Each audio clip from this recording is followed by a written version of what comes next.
Assalamualaikum warahmatullahi wabarakatuh.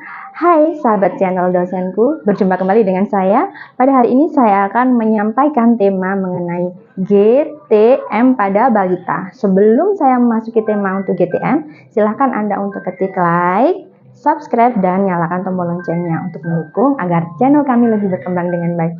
Terima kasih. Guys, ngomong-ngomongan. Cowok, cewek, yang penting subscribe. Dar. Kalau enggak, ntar digigit cacing. Oke, dadah, assalamualaikum.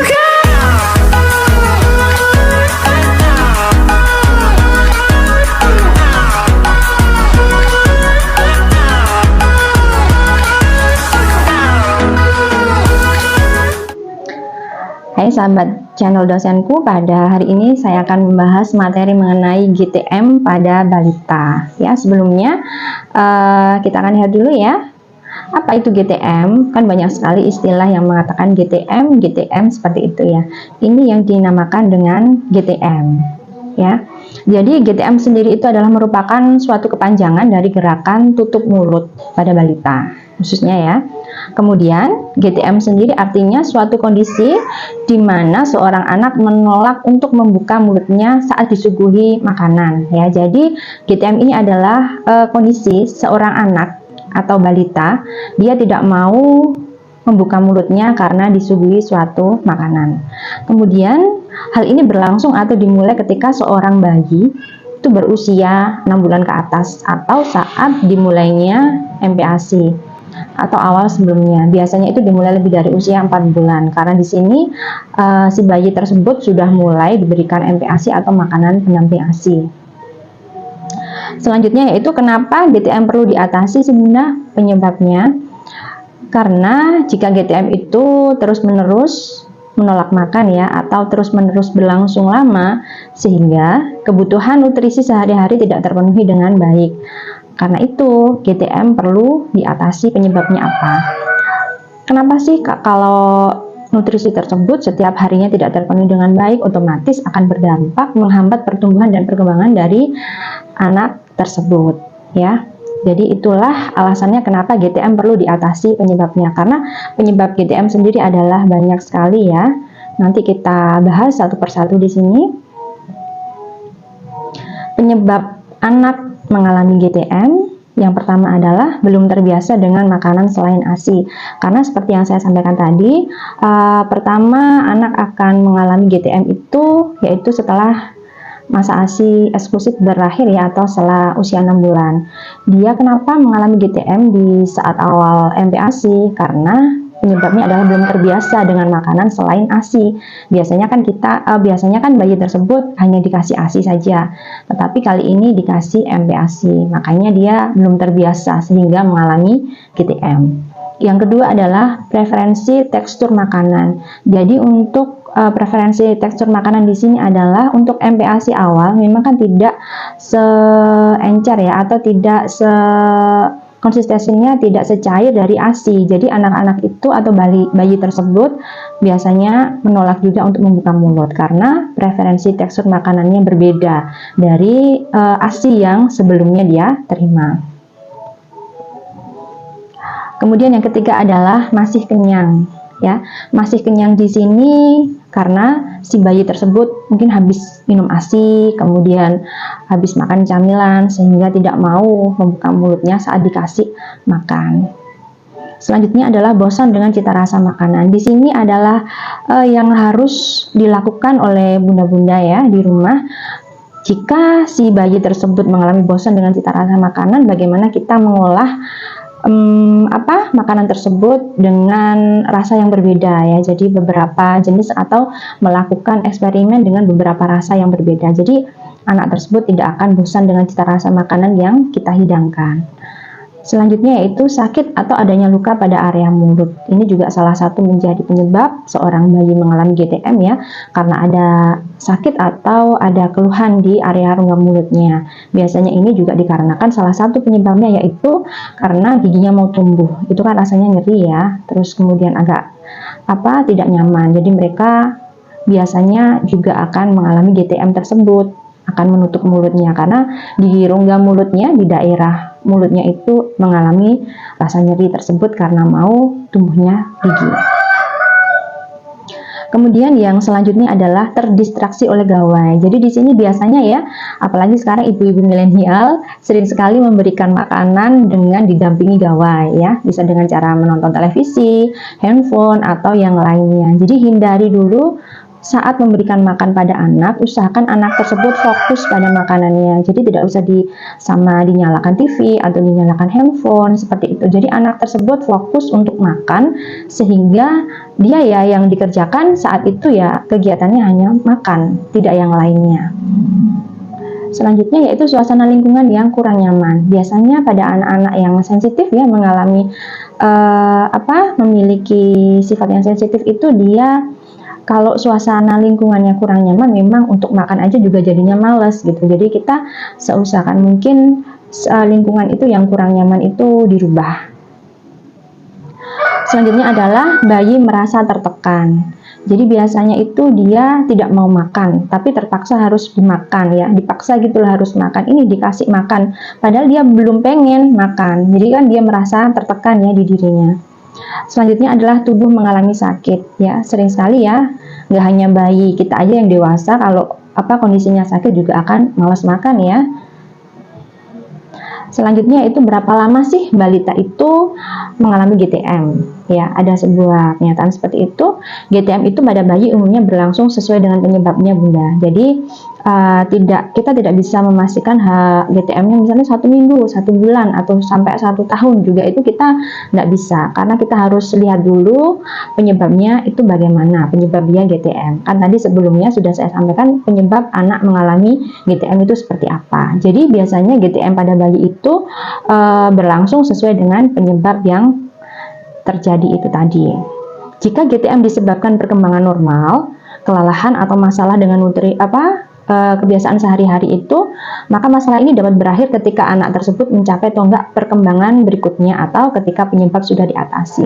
Jadi jika penyebabnya itu karena beberapa faktor tadi, faktor penyebab GTM, kalau kita sudah mengatasi penyebabnya, maka kejadian GTM tersebut juga akan selesai juga gitu, tidak berlangsung lama. Namun ini yang perlu jadi catatan ya bunda-bunda sekalian, jika anak tidak mengalami masalah apapun, kemungkinan ada banyak hal yang perlu ditangani dan membutuhkan waktu yang lebih lama. Ini banyak kaitannya ya, bukan hanya dari penyebab yang saya sampaikan ada 9 poin tadi. Jadi untuk yang permasalahan yang sangat lebih berat ini adalah kita harus lebih mengeksplor kembali jika tidak ada beberapa faktor penyebab yang di GTM tadi yang tidak berhubungan dengan perkembangan normal. Biasanya kita harus melakukan konsultasi juga ke dokter anak. Kemudian pencegahan GTM. Jadi sebelum terjadi GTM, lebih baiknya kita adalah untuk melakukan pencegahan dini ya. Pencegahan pada GTM.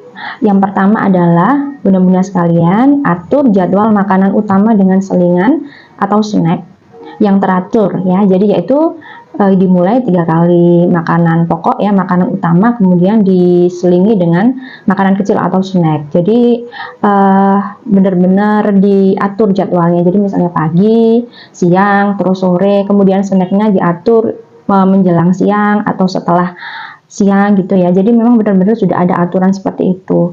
Kemudian susu dapat diberikan 2-3 kali sehari. Ya ini perlu catatan juga, setelah ASI eksklusif sebaiknya juga kita melatih si bayi tersebut tidak menggunakan DOT. Jadi kita bisa menggunakan gelas yang ada itunya ya, untuk alat minumnya itu. Jadi sama juga untuk mengurangi penggunaan DOT sejak dini juga.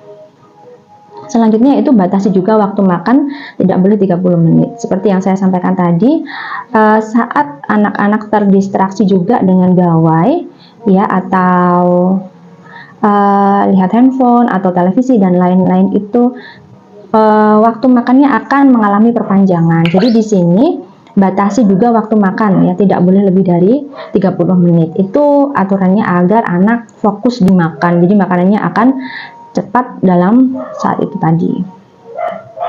Selanjutnya adalah buat lingkungan yang menyenangkan untuk makan. Biasanya makan bersama keluarga atau makan di meja bareng-bareng kayak gitu ya.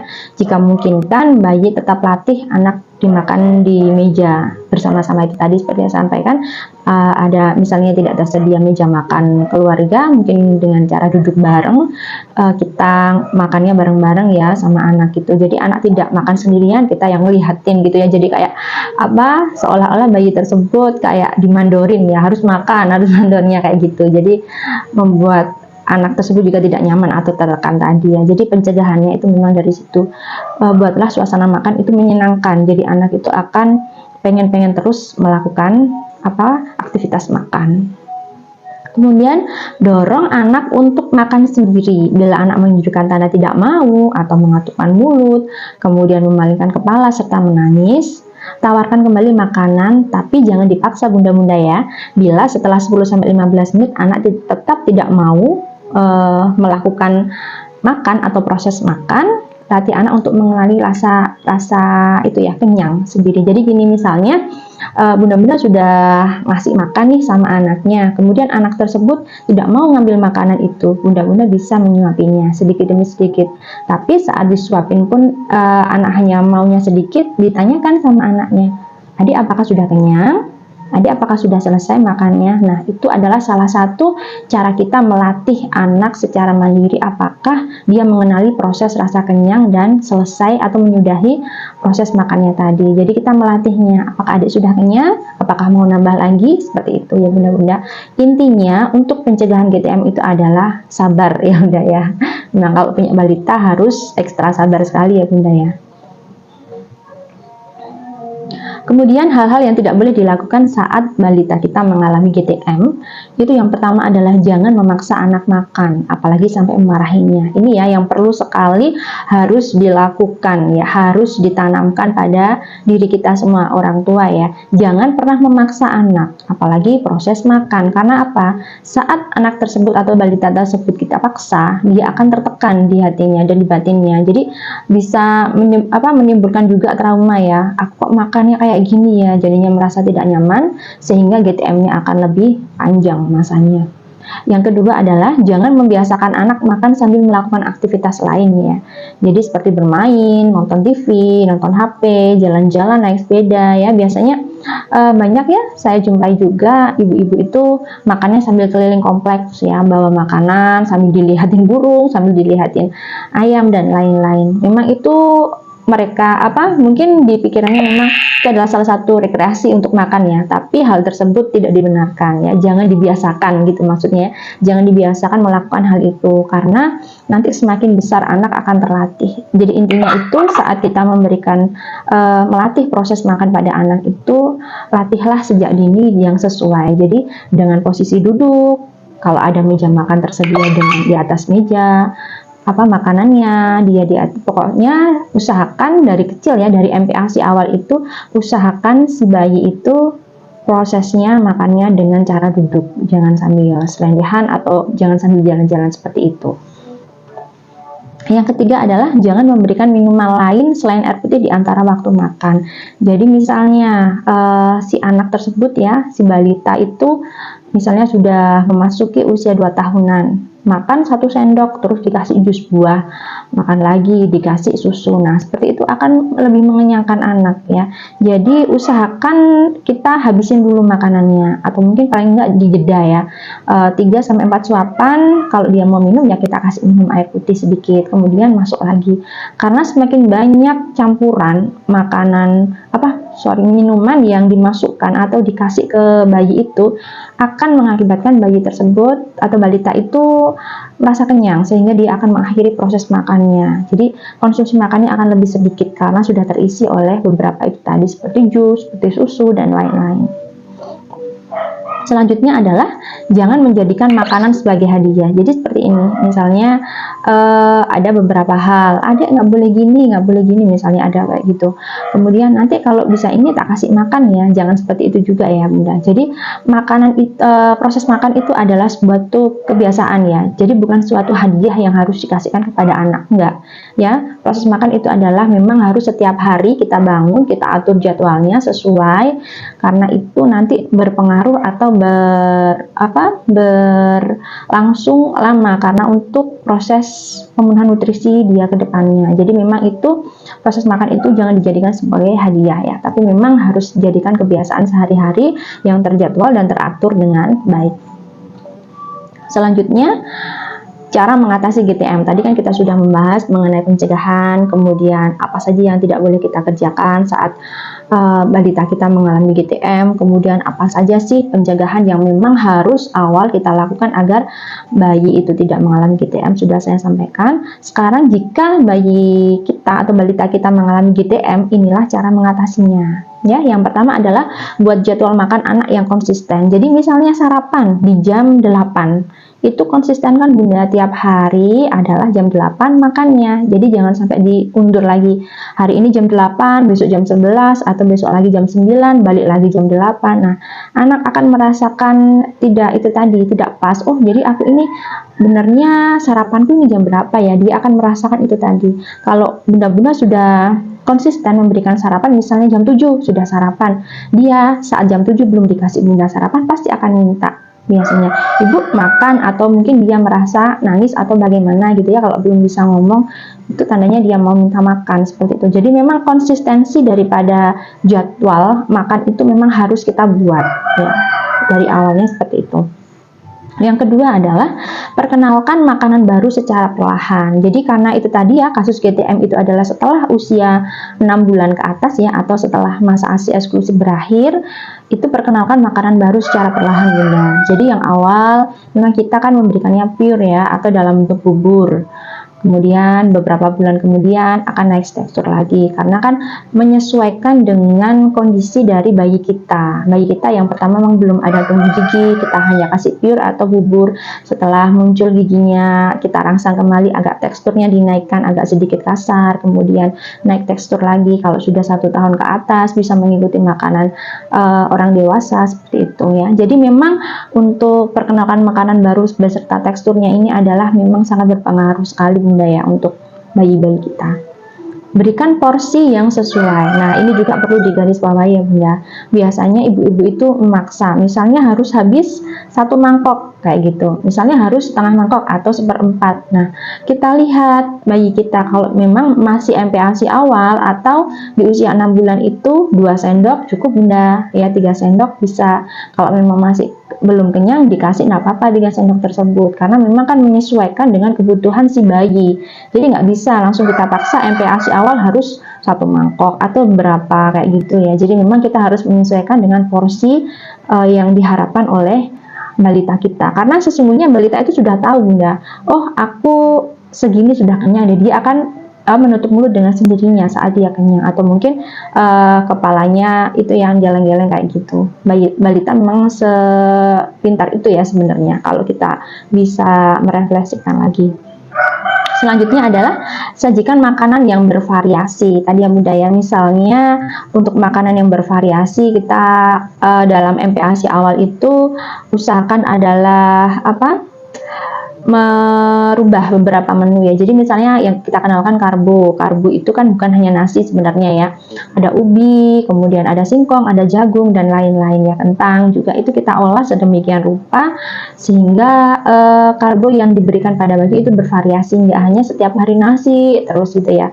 Mungkin memang di budaya kita ya, memang kalau yang dinamakan makan itu pasti pakai nasi gitu ya. Sebenarnya memang tidak harus pakai nasi juga, karena kan karbo itu banyak sebenarnya, karbohidrat itu ya, dalam roti juga bisa. Tapi kalau bayi kan usahakan memang menggunakan yang pure dulu ya, jadi nggak dikasih bahan tambahan lain ya. Jadi misalnya kentang gitu mungkin dicampur dengan susu full creamnya, atau mungkin jagung direbus kemudian di blender, kemudian dikukus, dibuat snack kayak gitu ya. Itu juga kan merupakan suatu kandungan karbohidrat ya, karbohidrat sama. Jadi memang tiap hari kita tidak selalu harus menggunakan nasi gitu, enggak ya. Jadi memang bervariasi agar si bayi kita juga itu tadi ya, tidak mengalami yang namanya bosan terhadap menu yang kita sajikan. Selanjutnya adalah berikan camilan yang berkalori. Ini jika memang sudah mentok bayi kita mengalami GTM, dia udah nggak mau makan sama sekali, cara mengakalinya adalah dengan cara kita memberikan camilan yang berkalori. Jadi seperti itu tadi yang saya sampaikan. Kita mungkin bisa membuat talam jagung atau mungkin talam ubi seperti itu ya, itu dibuat snack ya. Atau mungkin membuatkan puding dari ubi ungu seperti itu ya. Jadi itu digunakan snack tapi yang berkalori seperti itu untuk mengganti daripada proses makan yang tidak ia mau tadi karena mengalami GTM tersebut. Kemudian selanjutnya adalah jauhkan gawai dari pandangan. Seperti yang saya sampaikan sebelumnya, jangan dibiasakan anak untuk melakukan aktivitas atau distraksi lain selain makanan di depannya. Karena apa? Saat si anak tersebut melihat gawai, ya melihat handphone atau televisi atau yang lainnya, itu dia fokusnya yang melihat yang itu tadi, tapi proses makannya tidak dirasakan. Jadi mengusahakan anak tersebut itu menikmati proses makan ya. Selanjutnya adalah buat suasana makan jadi menyenangkan. Seperti yang saya sampaikan sebelumnya, jadi usahakan itu makan bersama-sama, kemudian di tempat yang nyaman, di tempat yang memang tenang dan membuat anak tersebut senang ya untuk makan.